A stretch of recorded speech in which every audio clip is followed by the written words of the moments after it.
Hello friends, स्वागत है एक बार फिर से आप सभी का हमारे यूट्यूब चैनल सक्सेस प्लेटफॉर्म की में। और लक्ष्य सीरीज का सेट नंबर मैं आज 20 कराने वाला हूं, जहां पे आपको 200 प्लस मैं क्वेश्चन कराऊंगा, जहां के करंट अफेयर्स के सवाल महत्वपूर्ण होंगे 2025 वाले लेटेस्ट। और साथ ही साथ जीके स्ट्रेटेजी के और साइंस के सवाल होंगे।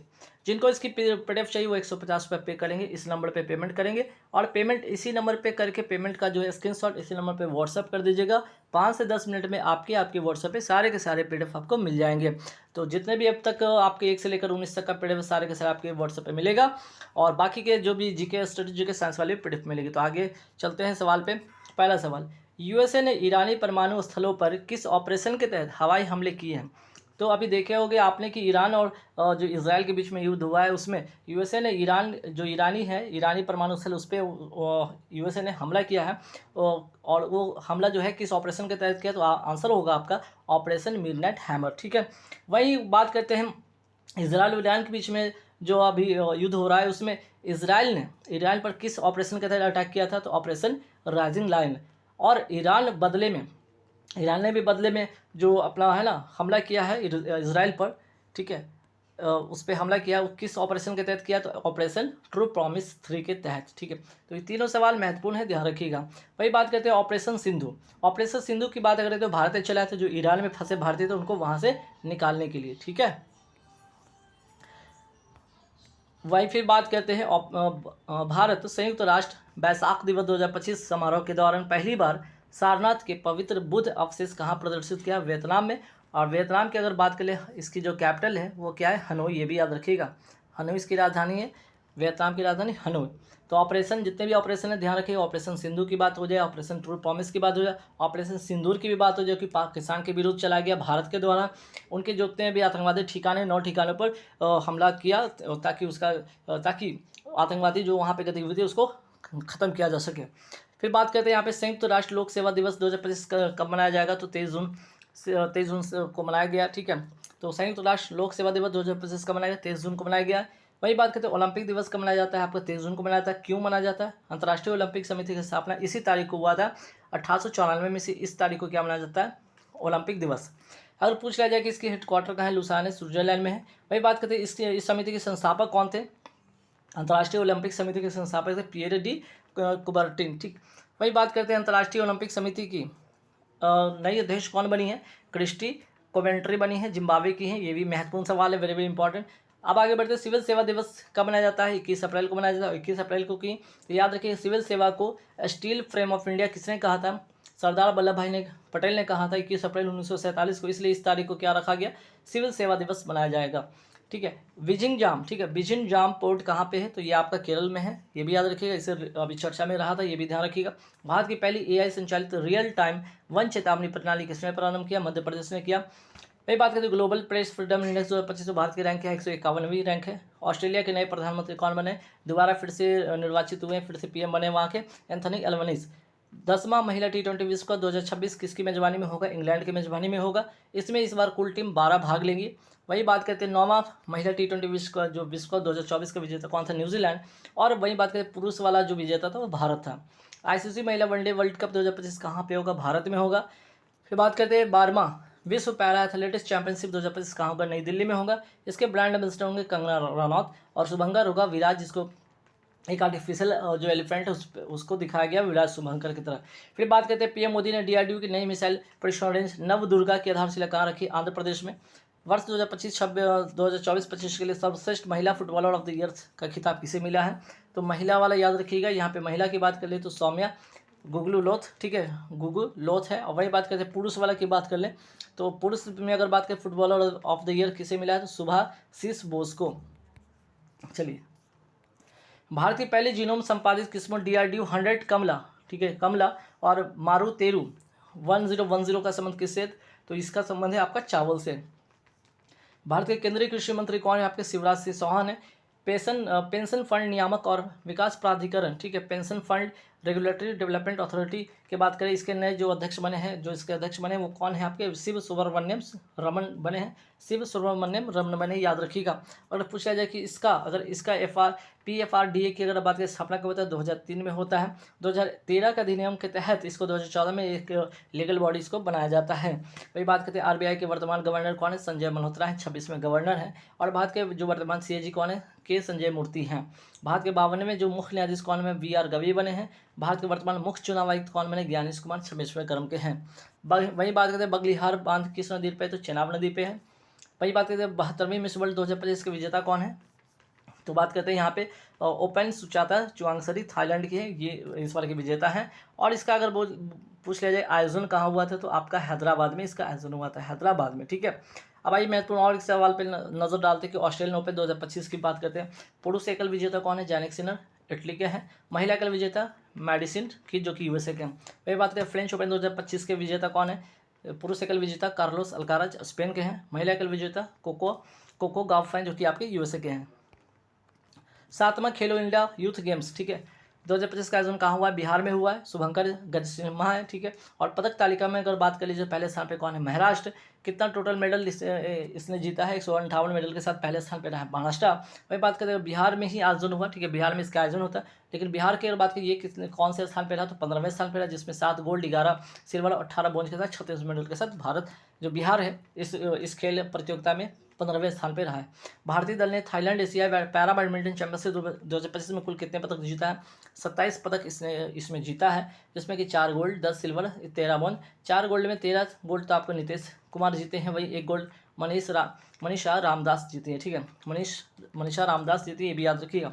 बिम्स्टेक सम्मेलन 2025 की बात करें, इसका आयोजन कहाँ पे होगा, आपका थाईलैंड में होगा। आसियान शिखर सम्मेलन की बात करें 2025 कहाँ होगा, वियतनाम होगा, जो कि लाओस में होगा, वियतनाम लाओस में इसका होगा। वही बात करते हैं अगर थाईलैंड की सवाल आ गया, तो थाईलैंड की राजधानी बैंकॉक है, यहाँ की मुद्रा बेहद है। सफ़ेद हाथियों का देश कहा जाता है थाईलैंड को। आसियान की स्थापना कब होता है, 1967 में, इसका मुख्यालय जकार्ता इंडोनेशिया। आसियान में कुल कितने मेंबर, 11 मेंबर है टोटल, और 11वां देश अभी लेटेस्ट वाला कौन है, तिमोर लेस्टे। देश का पहला AI आधारित डेटा सेंटर पार्क की आधारशिला कहाँ रखेगी, छत्तीसगढ़ में। वही बात करते हैं UNDP मानव विकास सूचकांक 2025 में बात की रैंक किया है 130 है, और इसको जारी कौन करता है, UNDP United Nation Development Programme इसको जारी करता है। हाल ही में सेना, S से आपका हो गया साउथ अफ्रीका, E से हो गया इंग्लैंड, N से हो गया न्यूजीलैंड, और A से हो गया आपका ऑस्ट्रेलिया। में 150 विकेट टेस्ट विकेट लेने वाला पहला एशियाई गेंदबाज बन गए जसप्रीत बुमराह। 31 मैच में इन्होंने ये टोटल 150 विकेट लिए हैं। वही बात करते हैं ICC वर्ल्ड टेस्ट चैंपियनशिप 2025 का विजेता कौन रहा, दक्षिण अफ्रीका, ऑस्ट्रेलिया को हराकर। CBI के वर्तमान अध्यक्ष कौन है, प्रवीण सूद हैं। भारत सरकार ने 3 साल की बातचीत के बाद किसके साथ मुक्त व्यापार के समझौता किया है, तो इंग्लैंड हो गया।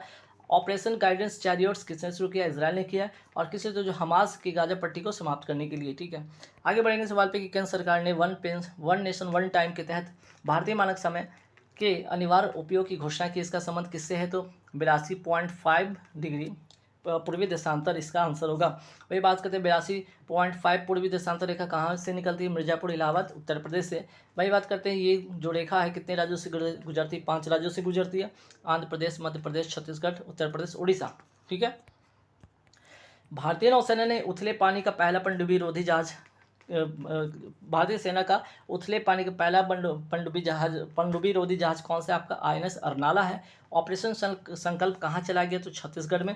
इसके तहत जो है नक्सली थे, वहाँ नक्सलियों को समाप्त करने के लिए चलाया गया था, जिसके तहत 22 जो है भारतीय सेना ने नक्सलियों को मार गिराया। ऑपरेशन चक्र 5 चलाया गया CBI के द्वारा, किस लिए, तो 8 राज्यों में जो सिम धोखाधड़ी रैकेट है, ठीक है, उसका भांडाफोड़ करने के लिए।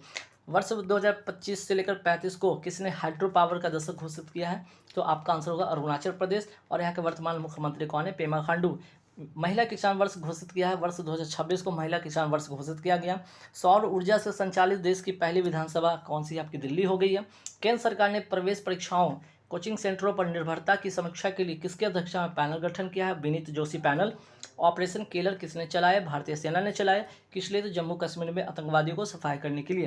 वही बात करते हैं यूनेस्को जल विलास संग्रहालय के अंतर्राष्ट्रीय नेटवर्क में शामिल होने वाला भारत का पहला तीसरा संग्रहालय कौन सा है, कोझिकोड है, ये भी याद रखिएगा। वही बात करते हैं तसरापचू संरक्षण रिजर्व है कहाँ पे, आपका हिमाचल प्रदेश में है। हाल ही में विमोचित wings to our hopes volume 2 किसके भाषाओं का संग्रह, तो आपके राष्ट्रपति जो है द्रौपदी मुर्मू की जो है इनका संग्रह है, ठीक है। भारत के वर्तमान रक्षा मंत्री कौन है, राजनाथ सिंह हैं।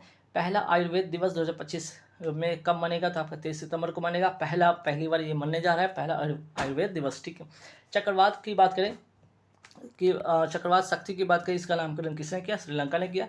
दुनिया का पहला वाणिज्यिक पैमाने का ई-एथेनॉल संयंत्र कहाँ प्रारंभ हुआ, डेनमार्क में इसका प्रारंभ हुआ है, ठीक है। वही बात करें यूनाइटेड स्टेट्स FDA द्वारा स्वीकृत लीनाका पाविर दवा जो है, ठीक है, लीनाका पाविर जो दवा है, इसका संबंध किससे, तो HIV के लिए है, HIV को समाप्त करने के लिए है। और ये सबसे अच्छी दवा यहाँ पे बनी है, 99.9% इफेक्टिव है, ये भी याद रखिएगा। तो डिजिटल पेमेंट अवार्ड 2024-25 से किसे सम्मानित किया गया, इंडियन पोस्ट पेमेंट बैंक को सम्मानित किया गया है। राष्ट्रपति द्रौपदी मुर्मू ने राष्ट्रपति तपोवन और राष्ट्रपति निकेतन का उद्घाटन कहा कि देहरादून उत्तराखंड में। वही बात करते किस राज्य के करती, ठीक है, कतरनिया घाट, ठीक है, कतरनिया घाट, किस राज्य के कतरनिया घाट में घड़ियाल संरक्षण कार्यक्रम का शुभारंभ किया गया, उत्तर प्रदेश में। वही बात करते हैं नीरज चोपड़ा ने किस डायमंड लीग में 88.16 मीटर के भाला फेंक में स्वर्ण पदक जीता है, पेरिस डायमंड लीग में, ठीक है। हैली धूमकेतु के बारे में भारत का पहला अभिलेखीय प्रमाण मल्लिकार्जुन स्वामी मंदिर में मिलता है। तो पूछा गया आपको कि मल्लिकार्जुन जो स्वामी मंदिर है कहाँ पे, तो आपका आंध्र प्रदेश में है।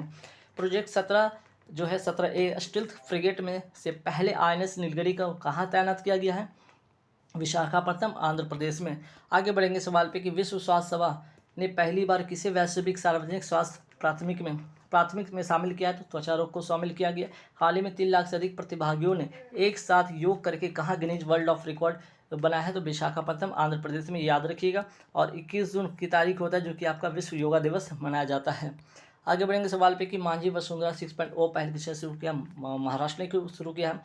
आर्टिफिशियल इंटेलिजेंस 3D वीडियो संचार प्लेटफॉर्म बीम को किसने लॉन्च किया है, तो गूगल ने लॉन्च किया है। भारत के CAG कौन है वर्तमान में, के संजय मूर्ति है।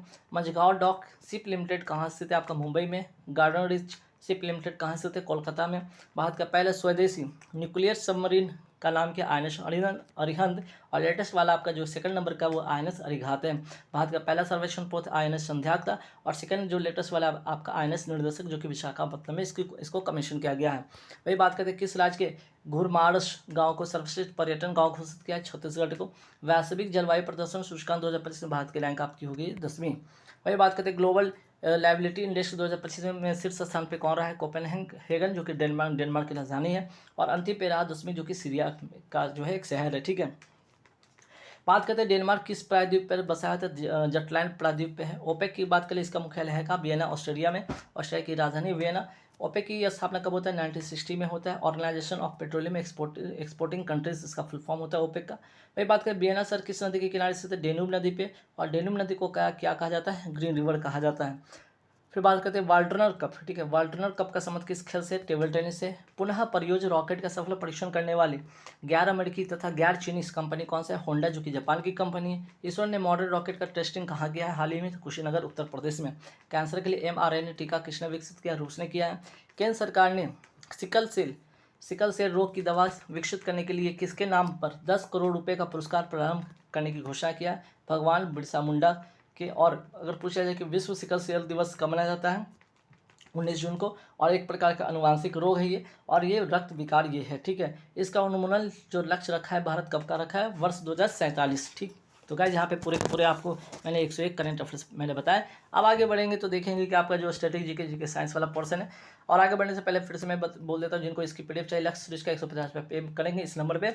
और इसी पे आपको क्या करना है, पेमेंट का स्क्रीनशॉट भेज देना, आपको PDF आपको 5 से 10 मिनट में मिल जाएगा। चलिए, बंगाल का प्रथम गवर्नर कौन था, रॉबर्ट क्लाइव था। शासनकाल ध्यान रखिएगा 1757 से 60 और 65 से 67 रहा।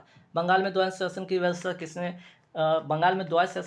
किसने किया था, तो आपका रॉबर्ट क्लाइव ही किया था। प्लासी को कब होता है, 23 जून 1757। अंग्रेज सेनापति रॉबर्ट क्लाइव था इसमें। और बंगाल का नवाब सिराजुद्दौला के बीच में, इसमें सिराजुद्दौला में इसकी हार होती है, ये भी याद रखिएगा। काल कोठरी की त्रासदी जिसको ब्लैक होल ट्रेजेडी कहते हैं, इसकी घटना कब होता है, 20 जून 1756 में ये होता है घटना, याद रखिएगा। आगे बढ़ेंगे सवाल पे कि प्लासी का युद्ध का कारण क्या था, तो प्लासी का युद्ध का कारण यही काल कोठरी की त्रासदी था। वेदरा का युद्ध कब होता है, 1759 में अंग्रेज और डचों के बीच में होता है, जिसमें डच की हार हुई और भारत से इसको जाना पड़ा। वही अंग्रेज इसमें जीत जाता है। डच को किस नाम से जाना जाता है? हॉलैंड या नीदरलैंड के नाम से जाना जाता है। डच का भारत में आना किसके नेतृत्व में? डच का भारत में आना इसके नेतृत्व में, किसके नेतृत्व में? तो कार्नियस हाउटमैन के नेतृत्व में ही आता है। वन दिवस के युद्ध कब होता है? 1760 में। अंग्रेज और फ्रांसीसी के बीच में होता है, जिसमें अंग्रेज का नेतृत्व आयरकूट करता है, फ्रेंच का नेतृत्व काउंट लाली करता है। इसमें फ्रांस की हार हो जाती है, याद रखिएगा। तो ये जीत जाता है, ये हार जाता है। वही बात करते हैं आज़ादी के बाद भी भारत के पौंडीचेरी पर फ्रांसीसी का कब्जा कब तक रहा? 1954 को, ठीक है। तो भारत पर पौंडीचेरी पे फ्रांसीसी का कब्जा कब रहा? 1954 तक। आज़ादी के बाद भी भारत के गोवा पर पुर्तगालियों का कब्जा कब तक रहा? 1961 तक। ऑपरेशन विजय 19 दिसंबर 1961 को चला जाता है। इस ऑपरेशन के तहत पुर्तगालियों को भारत से खदेड़ कर भगाया जाता है, इसलिए गोवा मुक्ति दिवस मनाया जाता है 19 दिसंबर को। और गोवा जो है, बात करते हैं तो आपका गोवा को राज्य का दर्जा कब मिलता है? 1987 में मिलता है, ठीक है। भारत में सबसे पहले किस कंपनी का आगमन होता है? पुर्तगाली का 1498 ईस्वी में। खेरा का युद्ध कब होता है? 1707 में, साहू और ताराबाई के बीच में। इसमें ताराबाई की हार होती है। पाल खेरा का युद्ध होता है 1728 में, बाजीराव प्रथम तथा निजामुल मुल्क के बीच में होता है, इसमें निजामुल मुल्क की हार होती है। वही बात करते हैं आपके दिल्ली पर आक्रमण करने वाला प्रथम पेशवा कौन था? बाजीराव प्रथम। 1733 ईस्वी में इस समय मुगल जो बादशाह मोहम्मद शाह था, नाना साहब के नाम से जाना जाता है, बालाजी बाजीराव। झलकी की संधि किसके बीच में होता है? बालाजी बाजीराव और हैदराबाद के निजाम के बीच में।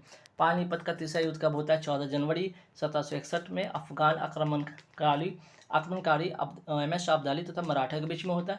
मराठा का नेतृत्व इसमें करता है पुणे के सदाशिवम शिवराव भाव पेशवा के तहत। इसी हार को सह नहीं पाने के कारण बालाजी बाजीराव की मृत्यु 1761 में हो जाती है, ये भी याद रखिएगा। बात करते हैं अंग्रेज जेम्स ग्रांट डफ ने किस मराठा को मैकियावेली कहा? तो बालाजी जनार्दन भानु को। मराठों का अंतिम पेशवा कौन था? बालाजी बाजीराव द्वितीय, ठीक है। मराठों का अंतिम पेशवा था बाजीराव द्वितीय। सहायक संधि स्वीकार करने वाला प्रथम मराठा सरदार कौन था? बाजीराव द्वितीय।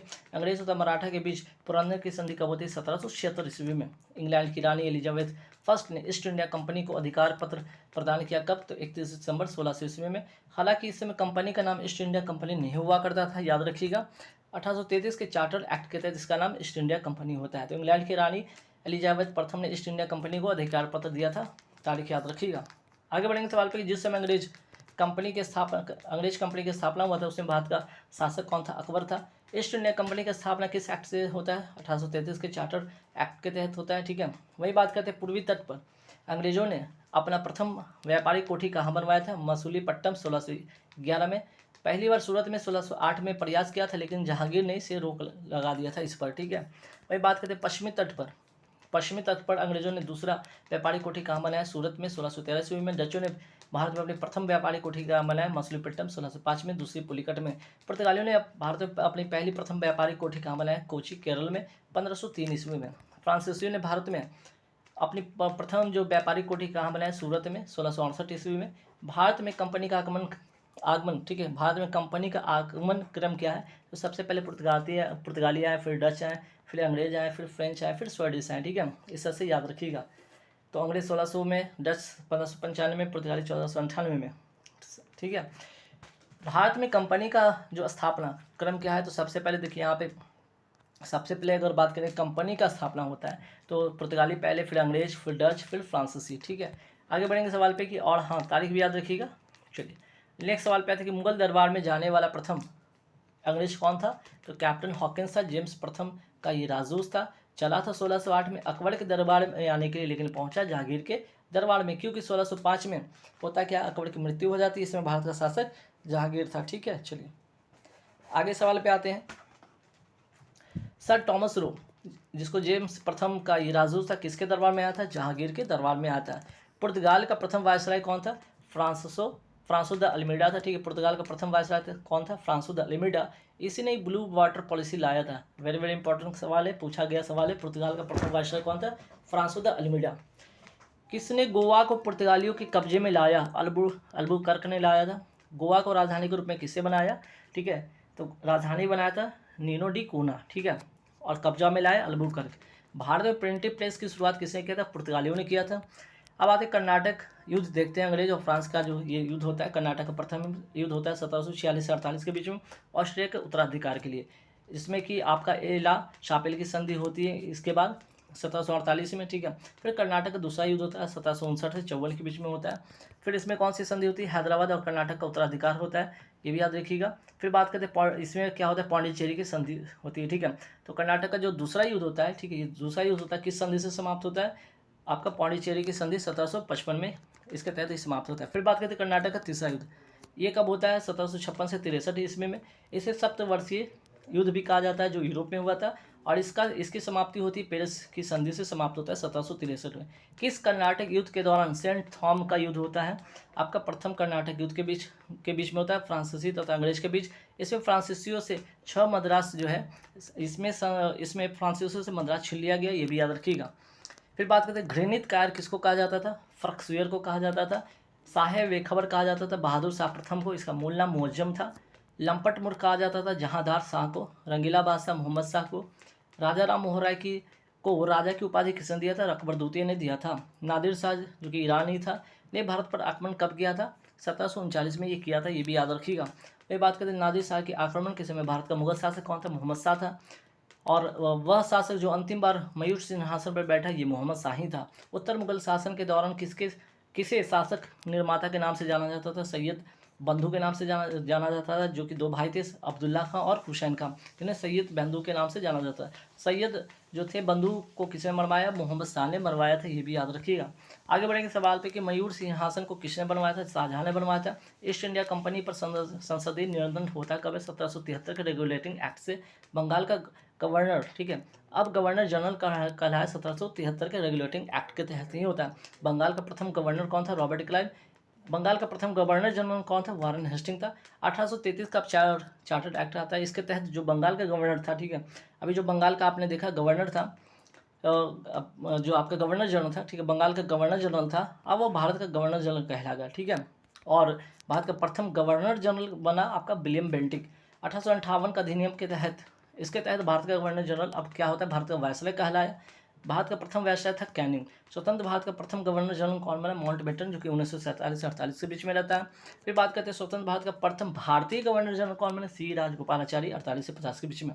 1833 के चार्टर्ड एक्ट के तहत 1843 में दास प्रथा, ठीक है, दास प्रथा को समाप्त किसने किया, आपका एलन बेरो ने किया था, ये भी याद रखिएगा, एलन बेरो ने किया था, ठीक है।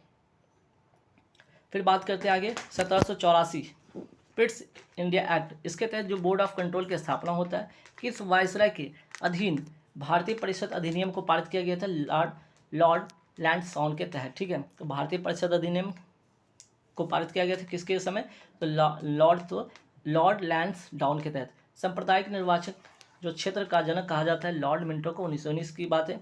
1793 का चार्टर्ड एक्ट, ब्रिटिश कंपनी का शासक अधिकार 20 वर्ष के लिए इसमें बढ़ा दिया जाता है, ठीक है, 20 वर्ष के लिए बढ़ा दिया गया। और बंगाल के गवर्नर जनरल को बम्बई तथा जो मद्रास के पर्यवेक्षक का अधिकार दे दिया गया इसमें, ठीक है। 1793 का चार्टर्ड एक्ट याद रखिएगा।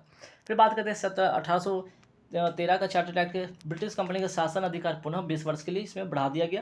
व्यापारिक जो एकाधिकार पूरी तरीके से समाप्त कर देता जाता है चीन और चाय को छोड़ के।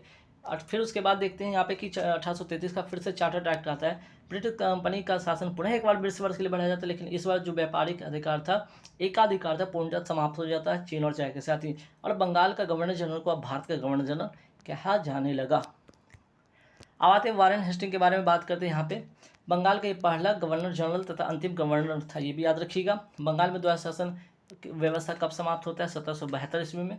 कोर्ट ऑफ डायरेक्टर्स ने, ठीक है, इसको समाप्त किया था। इसने कंपनी को बंगाल, बिहार, उड़ीसा प्रांत की शासन व्यवस्था को संभालने का आदेश दिया था, ठीक है। तो वारेन हेस्टिंग का शासनकाल है। और बात करते हैं बंगाल का ये पहला गवर्नर जनरल था और अंतिम गवर्नर भी था।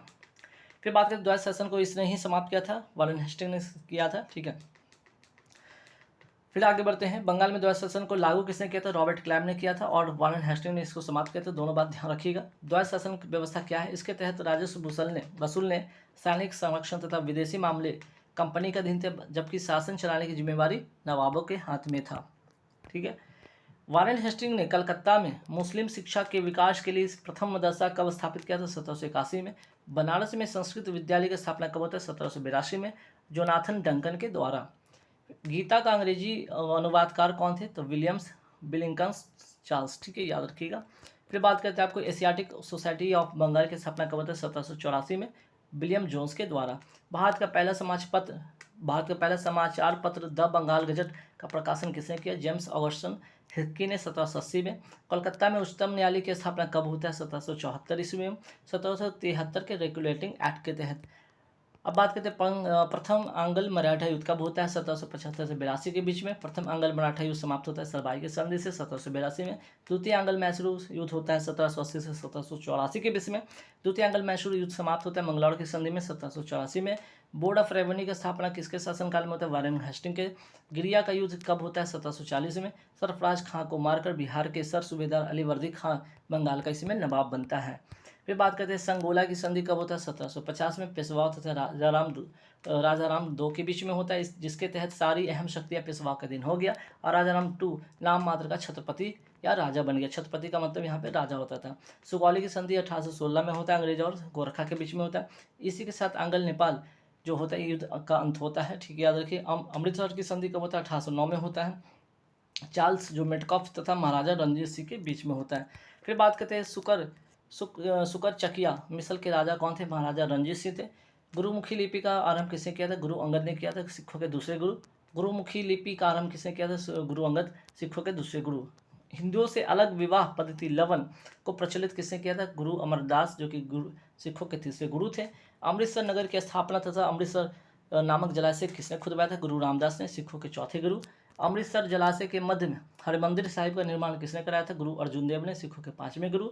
और सुगाली का संधि कब होता है? 1816 में होता है। गाइज तो पूरे के पूरे मैंने यहाँ पे आपके 200 क्वेश्चन मैंने करा दिए हैं कंप्लीट। ठीक है, जिनको PDF चाहिए 150 रुपये पे करेंगे। ठीक है, 150 रुपये पे करेंगे इस नंबर पे 790-790-376-4562 पर आप पेमेंट करिएगा। इस पर पे कीजिए। पेमेंट के बाद पेमेंट का स्क्रीनशॉट इसी नंबर पे भेज दीजिएगा। व्हाट्सअप बना है, 5 से 10 मिनट में आपको सारे के सारे PDF आपके व्हाट्सएप पे मिल जाएंगे। Thank you very much.